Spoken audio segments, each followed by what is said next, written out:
Olha só o que o semanal do Bitcoin está fazendo essa semana. Ele perdeu já a região do topo anterior aqui em 72 mil dólares e está perdendo também o fundo desse caixote aqui, onde o Bitcoin lateralizou por praticamente 2 meses, do final de fevereiro até o final de março, lateralizou aqui de 65 até 72 mil dólares. Esse semanal de hoje, se fechasse a semana hoje, estaria perdendo o fundo desse caixote aqui, indo buscar as mínimas dessa região aqui lá nos 60 mil, né? 60 mil dólares aqui que fez em fevereiro e aqui 62 mil dólares que fez aqui no final de fevereiro. Por que que esse candle semanal aqui é preocupante, né? Assumindo que ele feche do jeito que tá, olha só o que estaria acontecendo, né? A gente estaria vendo aqui o RSI fazendo um fundo mais alto, pelo menos até agora, né? Considerando que o preço feche nessa região aqui agora e semana que vem suba, não caia, considerando que ele vai formar fundo semanal aqui, a gente tem algumas hipóteses, né? Primeiro, o preço estaria fazendo um fundo mais baixo, né? Por essa linha aqui, e o semanal estaria fazendo um fundo mais alto, considerando essa hipótese, né, uma hipótese, como eu acabei de falar, em que o preço fecha aqui e volta a subir semana que vem, não continua caindo. Essa hipótese da divergência semanal tão forte, assim, com fundo duplo, semanal, nessa região aqui, é aquela divergência que corrobora o fundo de bear market que eu comento com vocês, né? A gente viu esse fundo de bear market acontecendo aqui nessa região aqui em 2022, ó. O fundo aqui fez um fundo mais baixo no preço, esse fundo aqui estava em 18 mil dólares, fez um fundo em 15 mil dólares, enquanto que o RSI semanal fez um fundo mais alto.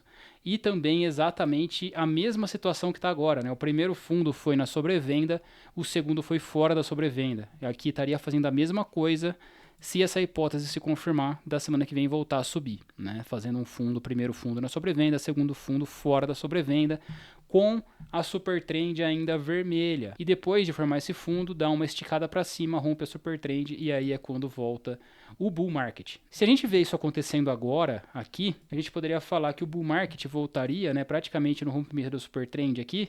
Se ele lateralizar aqui algum tempo, como lateralizou lá atrás, né?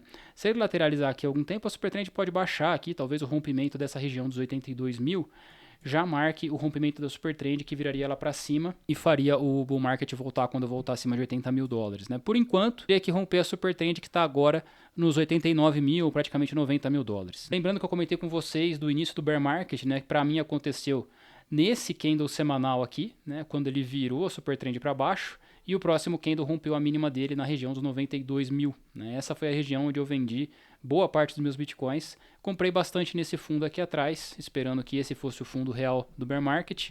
Pensei que essa divergência que a gente está falando agora poderia ter acontecido de uma forma muito mais curta aqui, né? Eu pensei que esse pedacinho aqui, esse fundo mais baixo que esse, fazendo esse fundinho mais alto que esse, já seria a divergência bullish do RSI no preço, né? Errei, não acertei esse fundo de bear market aqui, mas a gente pode estar vendo agora essa divergência acontecendo nesse momento, caso essa hipótese se confirme. Agora, o problema é ela não se confirmar, né? Se ela não se confirma e semana que vem abre perdendo a mínima dessa semana aqui, dando continuidade nessa queda, aí o cenário complica porque a gente estaria vendo alguma coisa parecida com isso aqui, ó, que aconteceu aqui nessa região. Que se a gente for ver é muito mais parecido, né? Muito mais próximo do topo do bull market anterior, a gente vê esse fundo duplo acontecendo aqui nessa região aqui. O super trend acabou de virar, passaram-se aqui alguns meses, assim como aqui passou um pouquinho mais de meses, né?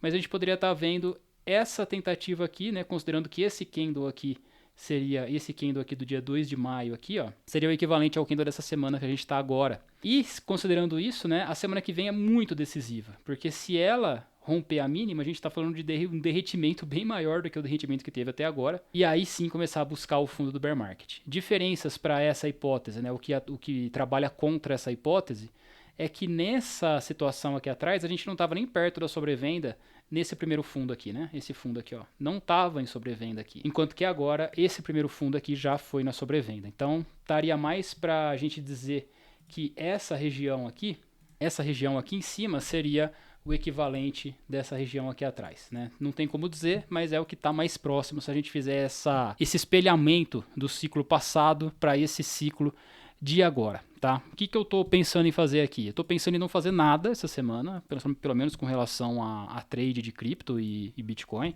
Já comprei Bitcoin nessa faixa de preço que a gente está agora, então acho que eu não vou comprar mais, né? Nessa região aqui atrás eu acumulei bastante, peguei empréstimo na IVE, comprei, acumulei muito aqui nessa região aqui. Estou segurando essas posições, eu vendi um pouquinho nessa alta que teve aqui, mas não nem perto de tudo que eu comprei, né? Não que eu tenha comprado muito, porque eu não tenho tanto dinheiro assim, mas parte do que eu comprei aqui embaixo eu vendi nessa alta aqui em cima. Mas eu tinha assim esperança de que ele fosse nessa pernada aqui já romper o super trend e voltar a subir, fazendo um bear market mais curto do que o que a gente está acostumado. Mas não foi o que aconteceu, né? Voltou a cair agora. Não acho que vou comprar nesse fundo aqui, pelo menos nessa queda agora. Mas eu tô na expectativa de que o preço vai fazer o fundo aqui cravar essa formação que a gente está vendo aqui atrás, cravar essa formação de novo aqui agora. Essa é a minha expectativa, pelo menos, como eu comentei com vocês.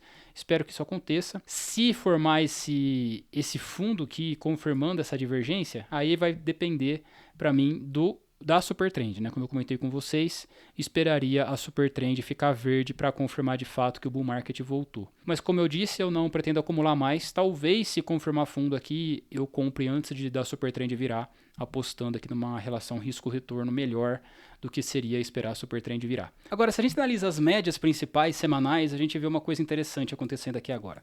Essa média laranja aqui em cima é a média exponencial de 100 semanas. Essa vermelha é a média exponencial de 200 semanas e essa laranja aqui embaixo, essa amarelo mais clarinho aqui, é a média normal, simples, de 200 semanas. Essas médias acabam sendo bem importantes nos ciclos, né? E a gente vê que se fechar, formar esse fundo do jeito que eu comentei com vocês, né, nessa região aqui, seria um fundo em região de suporte muito forte. Na média de 200 semanas aqui, estaria cravando também um bear trap abaixo da média de 200 semanas exponencial, que é a vermelha. E a média de 100 semanas exponencial aqui funcionou como resistência, seria a próxima resistência a ser rompida se formar esse fundo aqui. Mas, se respeitar essas duas médias principais aqui como suporte, eu acho que a de 100 aqui não vai ser uma resistência tão forte assim. Então isso aqui é interessante, corrobora a análise que eu comentei com vocês, principalmente se a gente conseguir fazer um bear trap aqui, supondo que a gente feche essa semana como está agora, e semana que vem volta para subir acima da exponencial de 200 aqui vermelha, configura um bear trap abaixo da média de 200 aqui, então respeitou o suporte, fez bear trap normalmente ele resulta no movimento na direção oposta forte, né? Então é como se você tivesse um elástico, né? Você esticou muito o elástico aqui para baixo e ele falhou, aí quando você solta o elástico ele volta para cima forte. Normalmente bear trap é isso, né? Bull trap também, só que é o contrário. Então isso aqui corrobora um pouco a tese que eu trouxe para vocês da divergência com a Supertrend, tá? E se você gostou desse vídeo, não esquece de clicar nesse vídeo que está aparecendo na tela agora.